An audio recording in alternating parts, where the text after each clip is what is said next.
This is From Destruction to Dignity with Janice Pons. Each week, Janice shares her wisdom to enlighten, educate, and advance the culture in America today. Janice Pons is a mother, author, and free thinker, and your host for our podcast this evening. Now let's join your host, Janice Pons. Greetings, greetings, greetings, greetings. Come on in. Welcome, welcome, welcome. My name is Janice Pons. I am the host on our podcast, From Destruction to Dignity, Clinical Perspectives, Spiritual Truths. Welcome. I am so glad you're here. Thank you for joining in. My amazing audience on social media, all around the world, those of you who are downloading the podcast, I want to say thank you. We are going to continue our amazing journey that we have been on together. And we have a flag behind us, which represents our 50 states here in America. We have a presidential seal here to remind us of the importance of praying for the executive branch of our government, our president and his cabinet.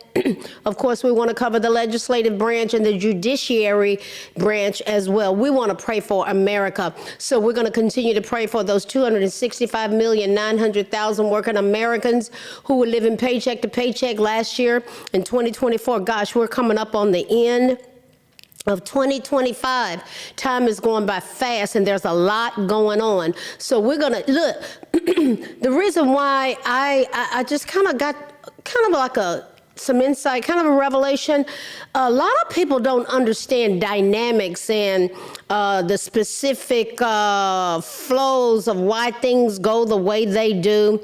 They just think it's a willy-nilly kind of thing. But I think by examining some principles, we're able to see some things together and people are understanding how our nation works. So we're going to continue to dissect these things because people are getting understanding that based upon comments and feedback. And thank you for the comments that you leave during this episode, during the podcast. I love it. So 79% of Americans said we were going in the wrong direction. We're going in a totally different direction. We love it. Some don't, but we're going anyway. I've repeatedly said who needs to be the leader, who needs to be in charge of America. We know that there has been a change in the White House. There's been a lot of changes in the legislative branch of our government. And, excuse me, we have our judiciary branch as well, where there are a lot of challenges and a lot of the challenges that our executive branch, our president, is dealing with. He is gaining a lot of victories at the judiciary branch because that's where we've got rogue judges. So tonight, we're going to examine something that's generated a lot of discussion in our nation, and it deals directly with rogue leaders, rogue judges, rogue leaders. And our clinical perspective is the power of accountability because it ties directly into these rogue presentations that we are presented with. So I'm always saying we're going somewhere. It's expecting us when we get there. Come and go with me. Our Department of Justice, DOJ, has slapped the mayor of Los Angeles, Karen Bass, and the Los Angeles City Council with a long overdue lawsuit. It has been stated that their antics ends under President Donald Trump. The lawsuit, we're talking about rogue leaders. Now, just stick with me. I frame things. I'm going somewhere with this, and we have to frame it because we have to get understanding. And that's one thing that's been lacking. We've been driven by a lot of emotions and emotionalism, and all based around sometimes lies and deception. So facts are important. So the lawsuit filed against Karen Bass, the mayor of Los Angeles, and the city council in Los Angeles, people saying it's long overdue. It stresses the legality of LA's sanctuary city policies and a Bass-signed ordinances violation of the Constitution's supremacy clause. Now, where President Trump is getting a lot of his victories is based and grounded in our Constitution, which is the law of the land. The law of the land. So LA's Mayor Karen Bass has previously stated, while radicals were savagely attacking U.S. immigration and customs enforcement agencies in her city, she said, "We will not stand for this." Now, here's the realistic dynamic. The Democratic mayor was not condemning her fellow leftist attacks on federal agents. We saw the rocks being thrown down on police cars and bum rushing them. We saw all what was going on there. She was not condemning the fellow leftist attacks on federal agencies, but rather the agents' enforcement of, you ready? Federal immigration laws. Guys, laws were just thrown by the side. Under the previous, 12 of the last 16 years, laws were just ignored. And then from 2021 up to 2024, they were just obliterated. It was like we were just running willy-nilly. Laws were just being ignored, and so we got total chaos. So, in the wake of the Los Angeles riots, Bass had kept up her anti-ICE, pro-illegal alien rhetoric, saying every community in Los Angeles is feeling the shock of these horrific ICE raids. Okay, like ICE was breaking the law. She said, this isn't just targeting one group, it's striking at the heart of our collective safety and trust. Now, ICE is there to make sure that we are safe, to get illegal immigrants out, and the first thrust was with those who were criminals. So the Trump administration gave Bass more than just ICE raids to complain about. Okay, the administration has filed a lawsuit against the mayor, the city council, and the city of Los Angeles over their alleged interference with the federal government's enforcement of law. These, there are cities all over the nation, and they're the ones, just facts, that have been run by liberal left Democratic mayors that are bucking the hardest, like Mayor Johnson in Chicago, Karen Bass in Los Angeles. It's just happening all over. This is the pattern. It's an undeniable pattern. I'm thinking out loud here. I'm not making this stuff up. And I love all of my I love them. But we have laws and we have them for a reason, but they have been ignored.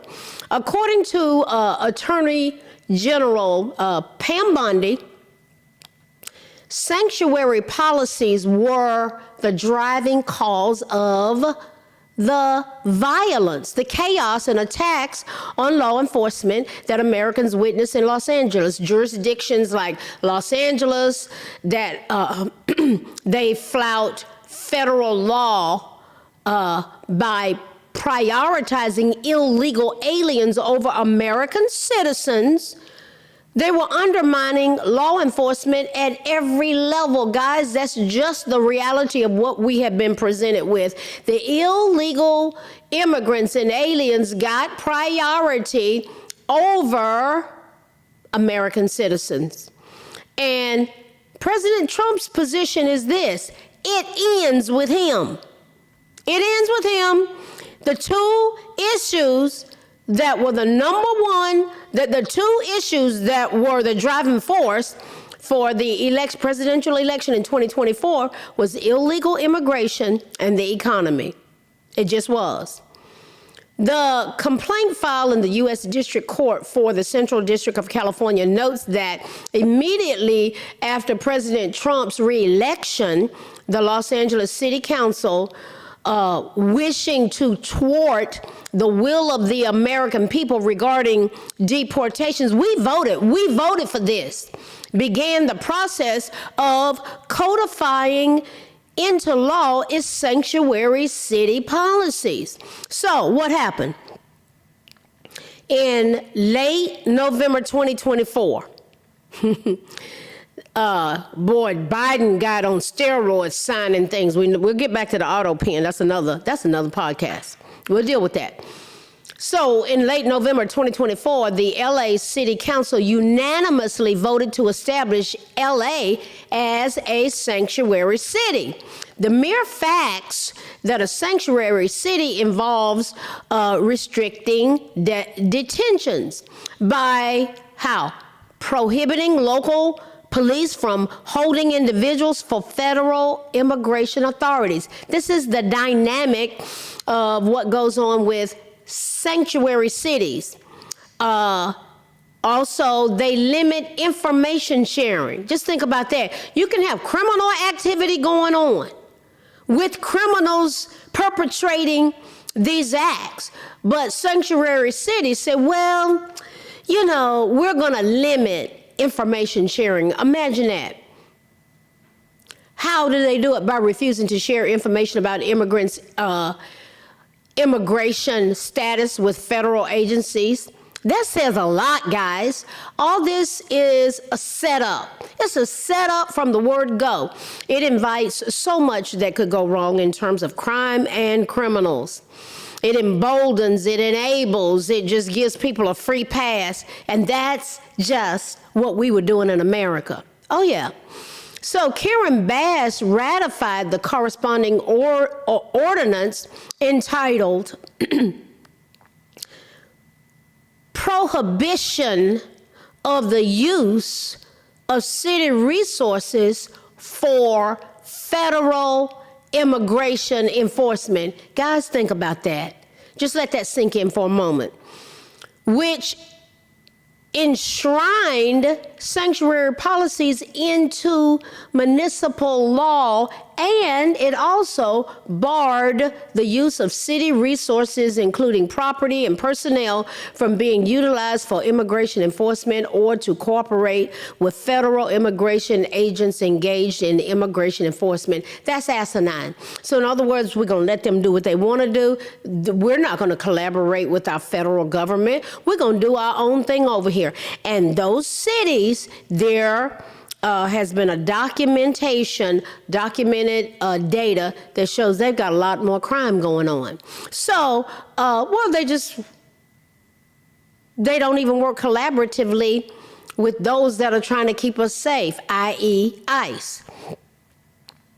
The lawsuit holds the city of Los Angeles accountable for deliberately obstructing the enforcement of federal immigration law. That's the bottom line. The ordinance, it's called the urgency clause, which makes clear that undermining the incoming federal administration was the goal, also prohibits city officials, including law enforcement officers, our police officers, guys, from directly or indirectly sharing data with federal immigration authorities. That's just a defiance of authority. It reeks of the defiance of authority.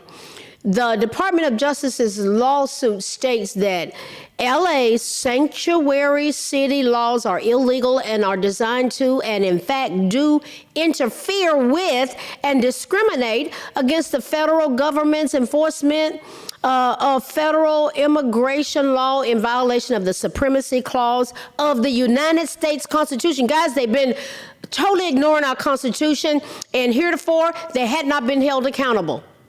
They've been legislating from benches with liberal judges, and they've been violating the Constitution under the Obama, Biden, Harris cabal. True story. Now, as evidenced by what we're going through right now, what I'm talking about right now, just looking at it from a constitutional perspective and laying out facts and encouraging us to use basic logic and deductive reasoning to come to a sound conclusion, guys. This is why our nation was spiraling out of control. They brought these people in. And I do need to clarify something I've been saying regarding the parole. These people were brought in under...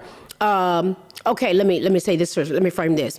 just bringing people in across the border, the millions, they came in and we were paying for their housing, their food, their health care, their education, and free money card. Those were the ones coming across the border. Something I need to clarify that I've been saying, I want to just clarify, just because what I'm getting ready to say, it had even been obliterated and violated and kind of anything went. But when they were paroling people out of Nicaragua, Venezuela, Haiti, and Cuba, that was under what used to be they said was humanitarian. We're just letting them come in, and if they have a they can come on in.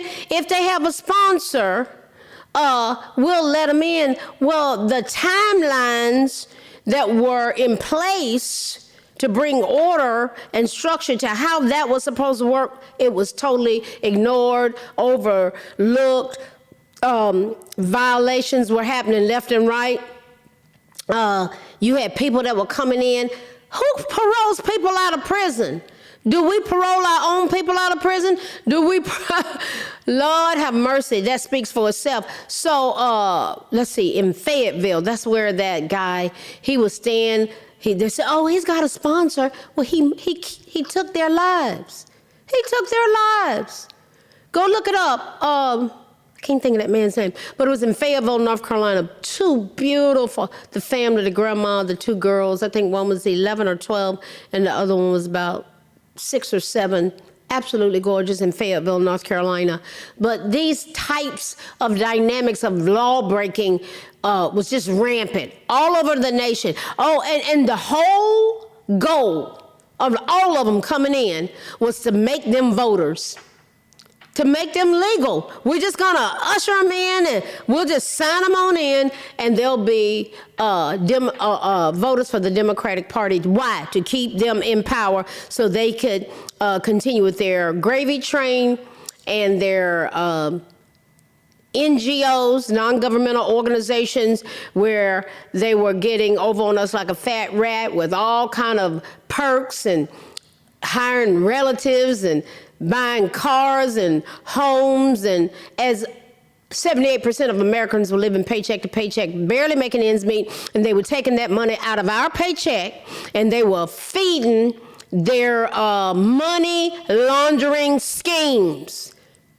That's what has been going on. And so we've been like their slaves, so they were just bringing in more. And then with the ones that were coming in illegally, they had a whole operation going on, like shutting down that Hyundai plant in Georgia. Why did he do that? They were there illegally.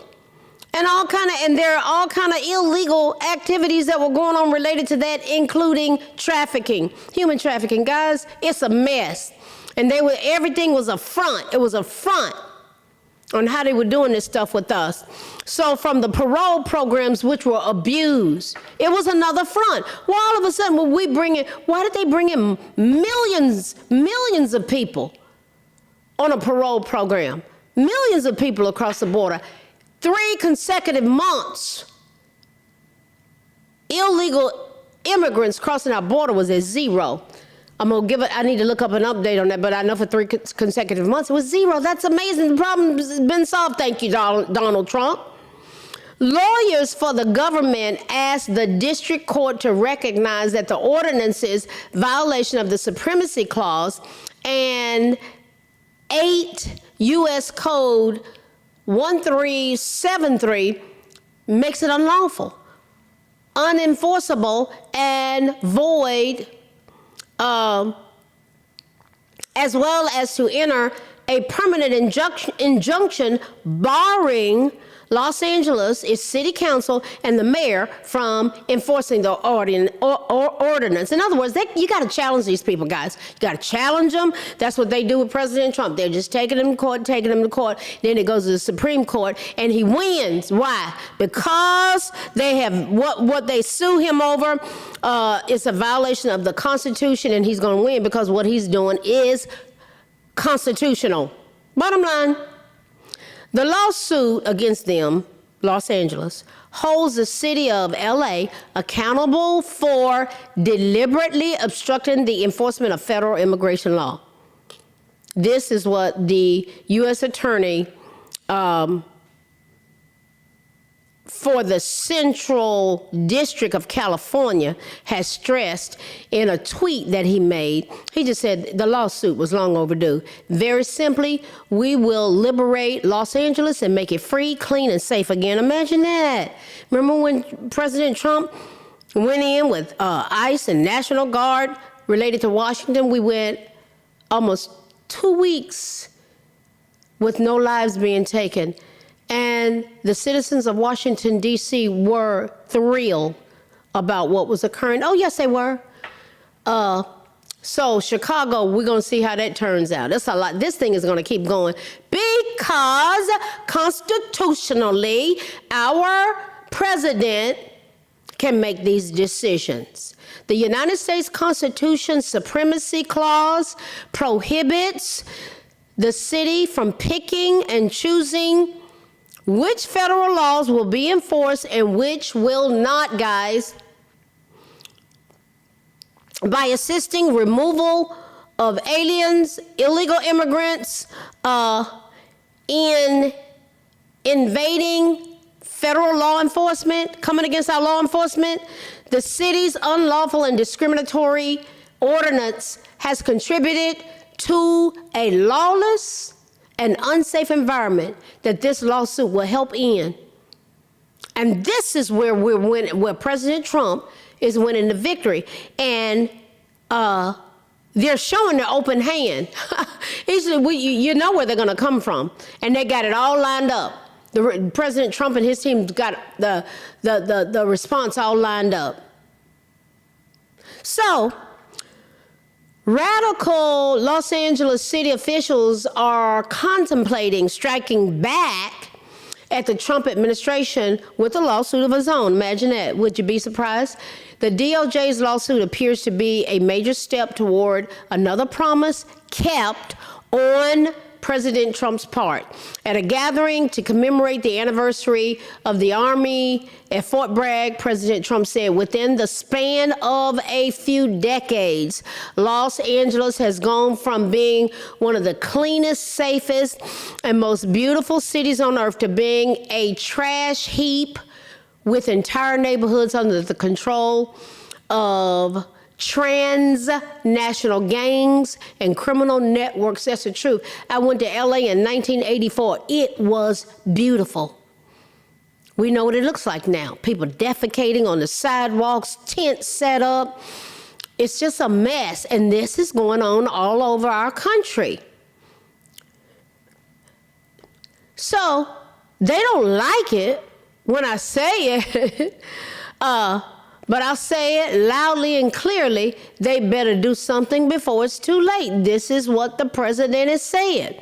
So very simply, we will liberate Los Angeles and make it free, clean, and safe again. That was the words of Donald Trump, President Trump. He said, we will use every asset at our disposal to quell the violence, to stop it and restore law and order right away. There are people in Chicago, Detroit, Los Angeles, they're begging for help. The local leaders don't want to do it. At Pritzker in Illinois, they say, there's no problem. See, that's gaslighting. They're flat out lying. Johnson, that Mayor Johnson, there's no problem. See, if President Trump comes in there and brings law and order and accelerates a process of people finally paying attention and doing something about it, it's like, oh, the president looks good. Oh, but people get help. People are safer. People are not losing their lives. Imagine that. My fellow Americans, we have been so out of order and in so much dysfunction and chaos as a nation that what the president has been doing that is constitutional seems radically crazy. Actually, he's upholding the law and enforcing it. That's exactly what the executive branch of the government is supposed to do. They're supposed to enforce the law. The legislative makes the law. The judiciary interprets the law. President Trump has been doing his job. He's not some goofball, dumbball, fool. The man knows what he's doing. Guys, order is in the house. So all this leads to our clinical perspective tonight. Accountability and the law. Accountability. Oh yeah. Accountability for breaking the law means that individuals and entities are held responsible for their actions that violate legal statutes. This can involve facing consequences like fines, imprisonment, or other penalties as determined by something that's already set up, a legal system. It ensures that laws are enforced and that individuals are not above the law. Now, when I say that, I know how people think, well, Trump thought he was above the law. He's a convicted felon, honey. It was orchestrated lawfare. Orchestrated lawfare. I'm going to go back and dissect that thing. Yes, I will. I'll get to that. I will never run out of content. And we need to, I go through these political and dynamics of our nation so we can understand, because it's right in front of our faces, front and center. We need to understand. A lot of people don't understand. They just run on emotions, and they've been manipulated and lied to. We're going to go there on here, and then we'll deal with clinical perspectives and spiritual truths as well. From destruction to dignity. Clinical perspective, spiritual truths. That's what this is. Key aspects of accountability for breaking the law. Can you imagine there are key aspects of that? What about holding individuals responsible? What would happen if we held individuals responsible? Accountability ensures that those who break the law are held responsible for their actions. Then there's consequences for violations.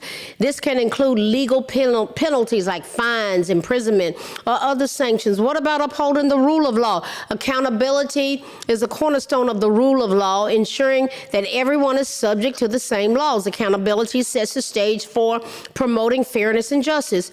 Accountability mechanisms aim to ensure that justice is served and that the legal system is fair and impartial.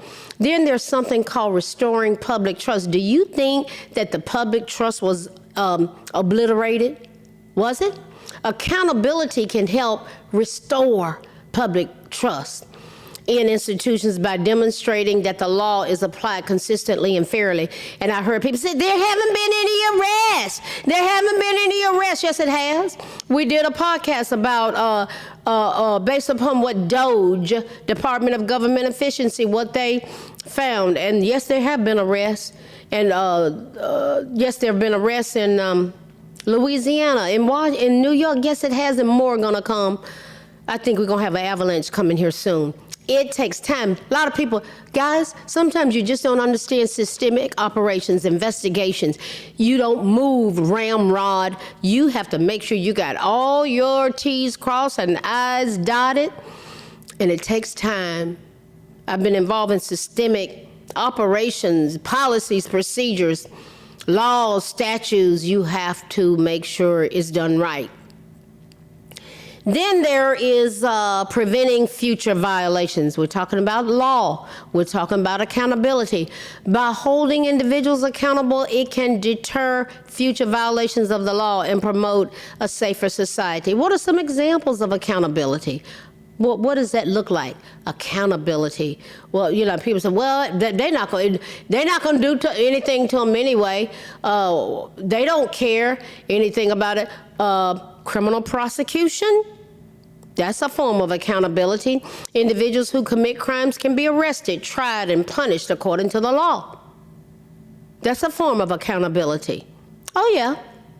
And it takes time. Investigations take time. Sometimes it takes years. I have a feeling that as President Trump gets closer to the end of his term, we're going to see a lot going on closer to it.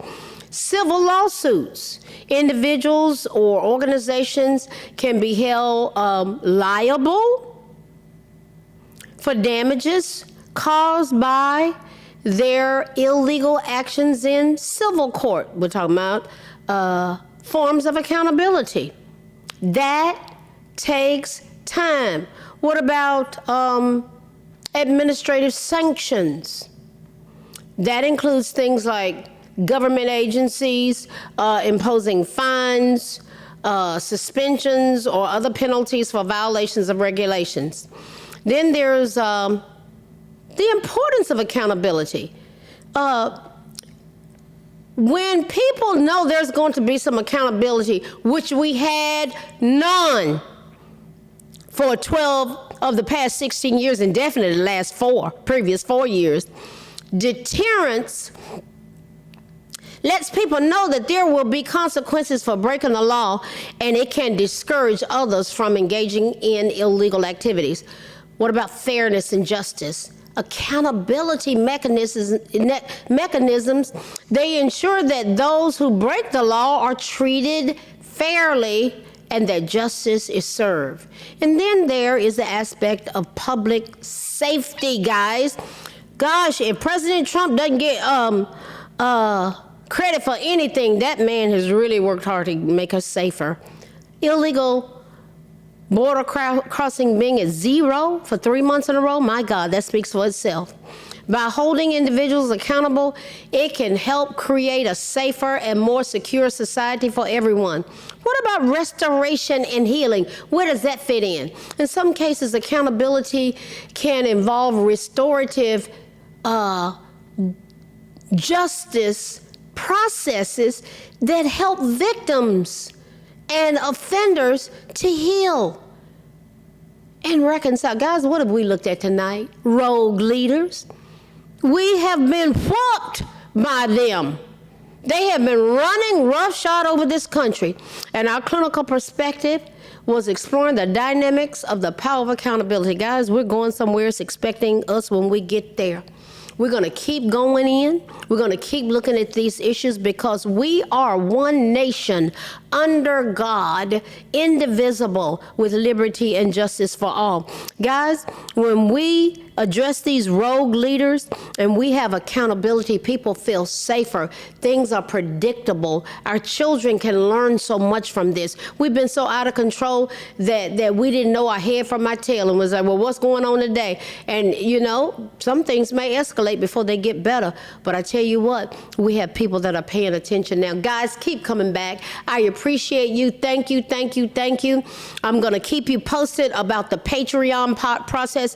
I'm solidifying something. It's a lot involved in that. So that's a new path for me. You all asked me to do that, to come up with exclusive content. It's going to be good. It's going to be good. It's going to be good. So I appreciate the encouragement. I'm going to do it, solidifying it. I'll keep you posted. Thank you for your comments. Thank you for the downloads from Finland, Australia, Singapore, Egypt, Africa, the Constitutional Republic of the United States of America. God bless you guys. I love you. You have been prayed for. Listen, our spiritual truth is greater is he that is in us than he that is in the world. There's a lot of mess going on in this world, but God has a plan for America and God has a plan for me and you. And if we grab a hold to these truths of who we really are, guys, there's nothing we cannot accomplish. I'm around some powerhouses and we are going somewhere. It's expecting us when we get there, and we invite you to come and go with us. Speaking of which, I'm doing a cruise in April of 2026. You can go on my Facebook page. You can learn about that. Reach out to me personally if you want to know about that, because the payment for that has to be in by January, the end of January. So we're good. This is our third time going. Christian conservative cruises, you don't have to be a Christian. You don't have to be conservative. And a lot of people go there aren't. But we just have a good time because what you're going to get there is love. Yeah. I love you guys. Listen, I will see you next week. Come and go with us on that cruise. And let's just keep going together because God is good and he's got a plan for America. And I'm all in for it. I'll see you guys next week. Good night.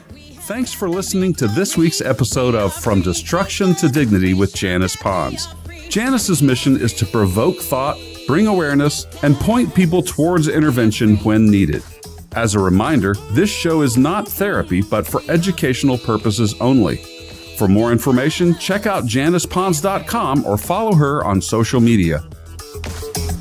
We are one power, strength is ours, liberty, been set free, education, affirmation, dedication, information, revelation. Well,